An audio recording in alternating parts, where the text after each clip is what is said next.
pure substances are divided into three parts: metal, non-metal, and metalloid. Okay, metal, non-metal, and metalloid. Metal, non-metal, and metalloid. Okay, so in the last class we discussed about metal and non-metal. So some small things are there that you will have to keep in mind. Okay, we have discussed that metals are in general hard in nature. Metals are in general hard in nature.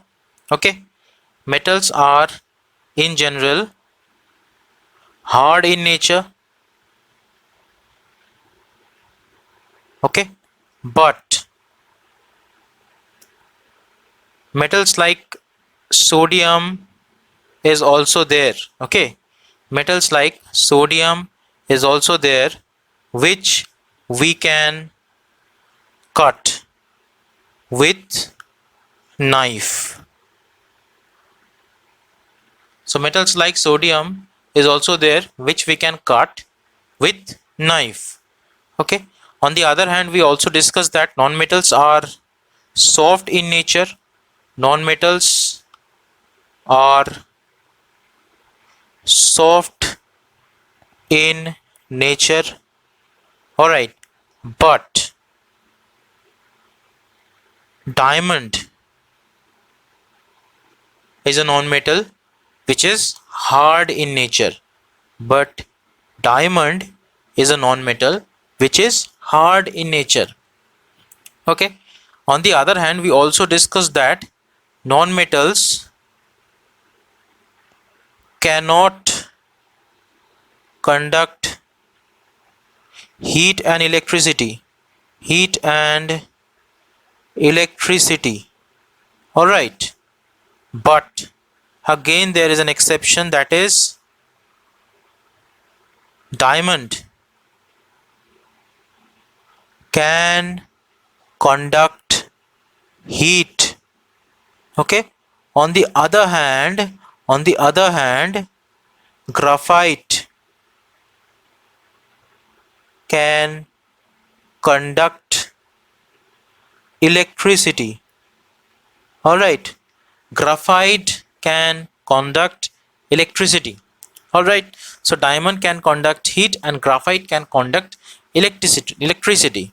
So one more important thing that we have discussed about non-metal is that non-metals have dull appearance. Dull appearance.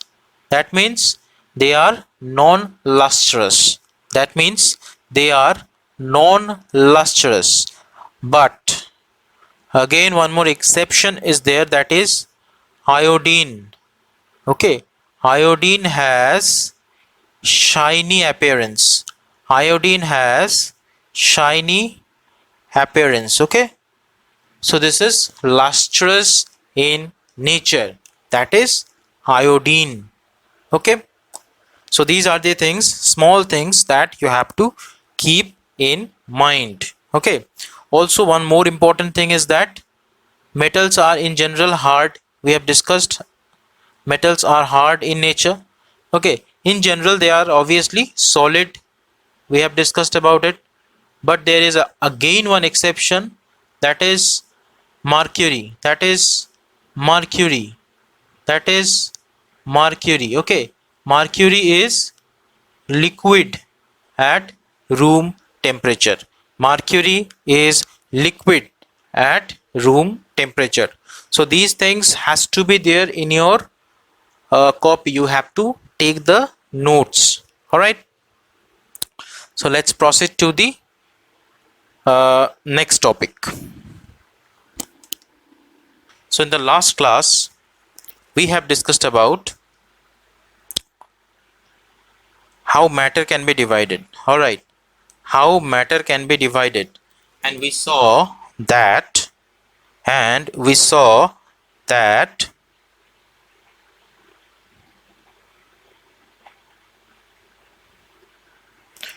matter is divided into two categories. Matter is divided into two categories. Alright.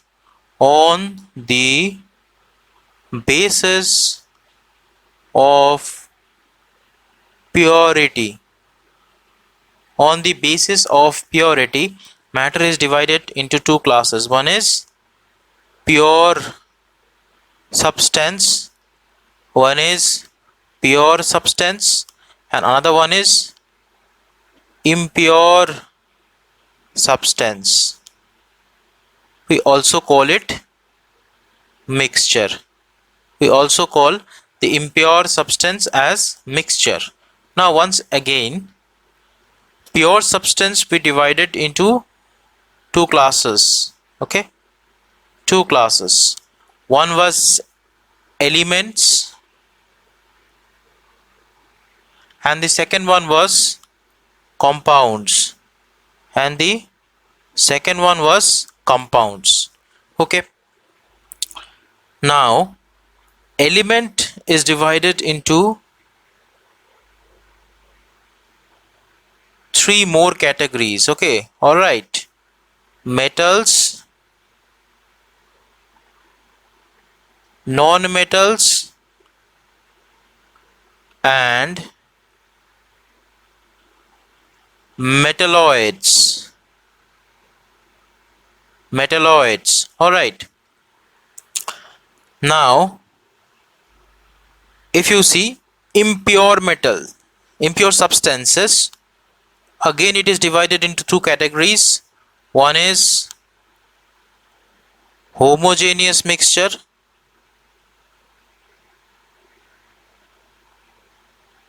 and heterogeneous mixture. Homogeneous mixture and heterogeneous mixture. So in the last class we had discussed about metals, non-metals. Okay, so today first of all we will discuss about metalloids. Okay, and then we will go to the impure substance, that is homogeneous mixture and heterogeneous mixture. Okay, and the next class we will discuss about compounds. So let's start. So now metalloids. So basically what are metalloids? They are those elements, they are those elements which show some properties of metals and some properties of non-metals. Okay, so these are elements, those elements which show some properties of metals and some properties of non-metals as well. Okay, that means they can show, they can be hard in nature. Okay, on the other hand they can be brittle in nature as well. Okay, they might conduct electricity but not in that amount in which a metal carries. Okay, now sometimes we can also say that they are intermediates. They are intermediates between metals and non-metals. All right, so they are intermediates between metal and non-metal. All right, now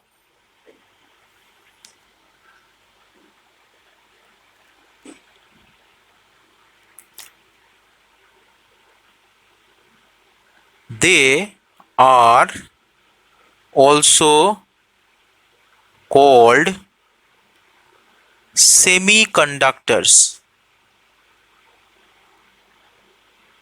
They are also called semiconductors. Now, some example of metalloids are, now some of the examples of metalloids are boron, okay,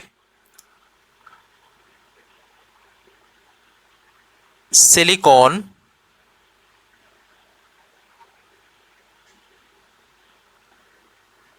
and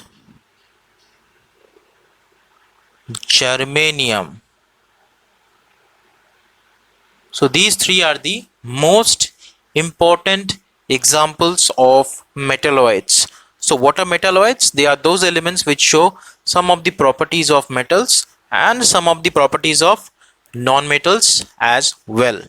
Okay, so they are intermediates between metals and non-metals. That means you cannot call them either metal or you cannot call them non-metal also. Okay, they are also called semiconductors. So some of the examples are boron, silicon, germanium. All right. Now the next topic is mixture. All right. So what is mixture? What is mixture? See, the definition of mixture is like the substance, the substance which consists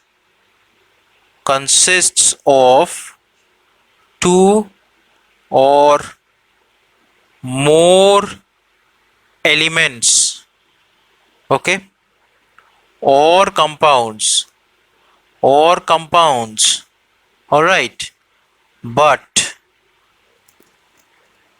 they are not chemically mixed together. So this definition has to be there in your copy. Write down, what is mixture? Mixture is a substance which consists of two or more elements or compounds, but they are not mixed chemically. They are not mixed chemically. That means you can separate them. You can separate them by using physical processes. All right. That means that means that means we can separate the components by physical processes, all right. So how we can separate them, that we will discuss in detail in the later part of the chapter. Now, some example of mixture. Our very own air is a mixture. Okay, so there are so many components in air, like oxygen, like nitrogen, like carbon dioxide, like some noble gases like argon, neon. These things are there in the air in which we breathe. All right, so air is a mixture. All right. Gunpowder, remember the name, gunpowder is also a mixture. Okay,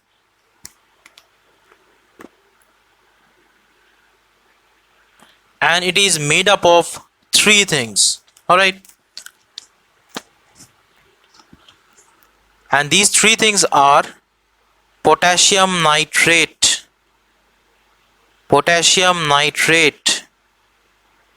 sulfur, and charcoal. All right, potassium nitrate, sulfur, charcoal. Okay, gunpowder is a mixture of three components, that is potassium nitrate, sulfur and charcoal. Okay, on the other hand, one more important example is brass. One more example is brass. Brass is a mixture of two metals, and these two metals are copper and zinc. Alright, copper and zinc. So these are the examples of mixtures. Okay, three examples basically of the mixture. Now some more examples of mixture. Some more examples of mixture. Some more examples of mixture. Alright. So we have already discussed about air. Okay. We have already discussed about gunpowder. We have already discussed about brass.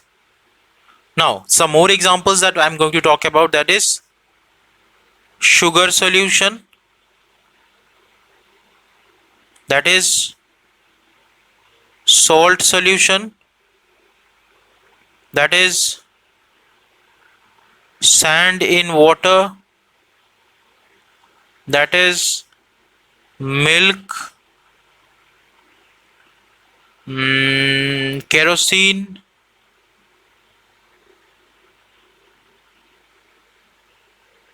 paint, soap solution rather, okay, etc. So these are some examples of mixture. All right.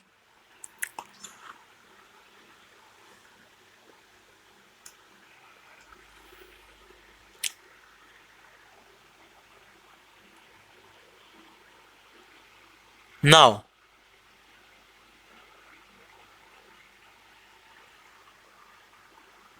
mixture can be classified into two categories. Okay, mixture can be classified into two categories, as we have discussed: homogeneous mixture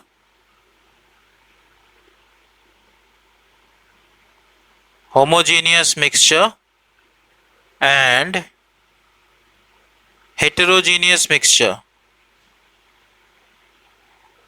All right, homogeneous mixture and heterogeneous mixture.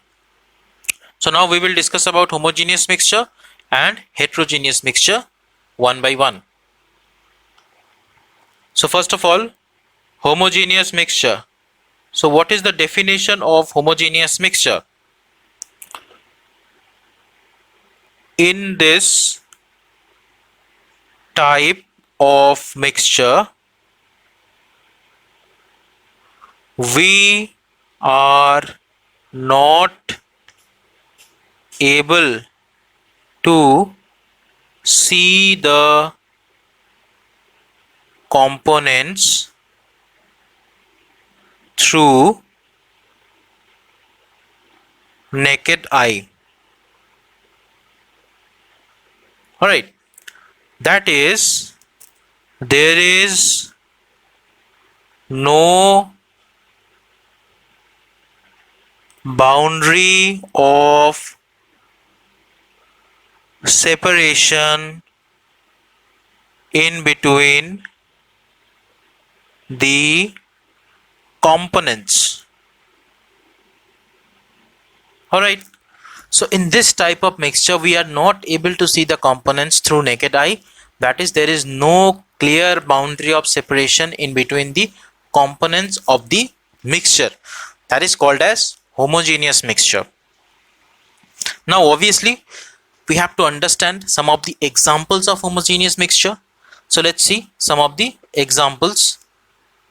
The first example will be water and salt, a mixture of water and salt.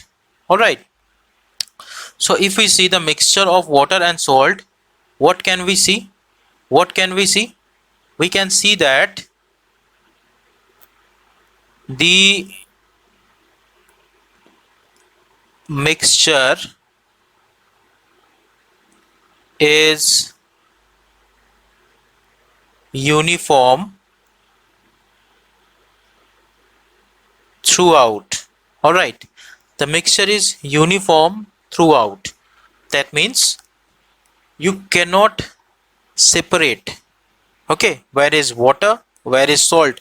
The salt is completely miscible with water, so that is why we call it a homogeneous mixture. Alright, see, homogeneous mixtures are also called as solution. Homogeneous mixtures are also called as solution. So the first and the very famous example is water and salt. Alright, similarly, water and sugar. Water and sugar. Alright, similarly, water and sugar is also a homogeneous mixture. Similarly, air. Okay, but unpolluted air. Unpolluted air is also a homogeneous mixture. Okay, unpolluted air is also a homogeneous mixture. Now, copper sulfate solution. Copper sulfate solution. This is actually a salt solution. Copper sulfate is a salt of copper.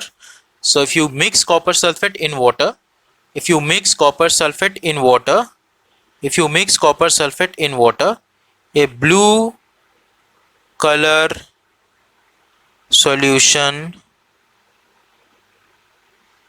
appears. A blue color solution appears. So that is why that is how we describe a homogeneous mixture. The definition and some examples of homogeneous mixture. Now we have to discuss about heterogeneous mixture simultaneously. Okay, so obviously this is the completely opposite to the homogeneous mixture. So in this type of mixture, we are able to see the components with our naked eye. With our naked eye. That is, there is a clear boundary of separation. That is, there is a clear boundary of separation. So it is completely opposite to homogeneous mixture. Alright. So now once again we will have to learn some of the examples of the heterogeneous mixture. Alright. A very famous and common example is water and sand. Okay, water and sand. If you see, once again, the mixture is not uniform. Okay, the mixture is not uniform. There is a clear boundary of separation. There is a clear boundary of separation between sand and water. Alright, one more example is water plus oil. Okay, a mixture of water and oil is heterogeneous in nature. Okay, a mixture of gunpowder that we have just discussed is a heterogeneous mixture. All right, so these are the examples of heterogeneous mixture. So we have discussed about homogeneous mixture as well as heterogeneous mixture. All right, okay, so that's it for today. Thank you so much, students.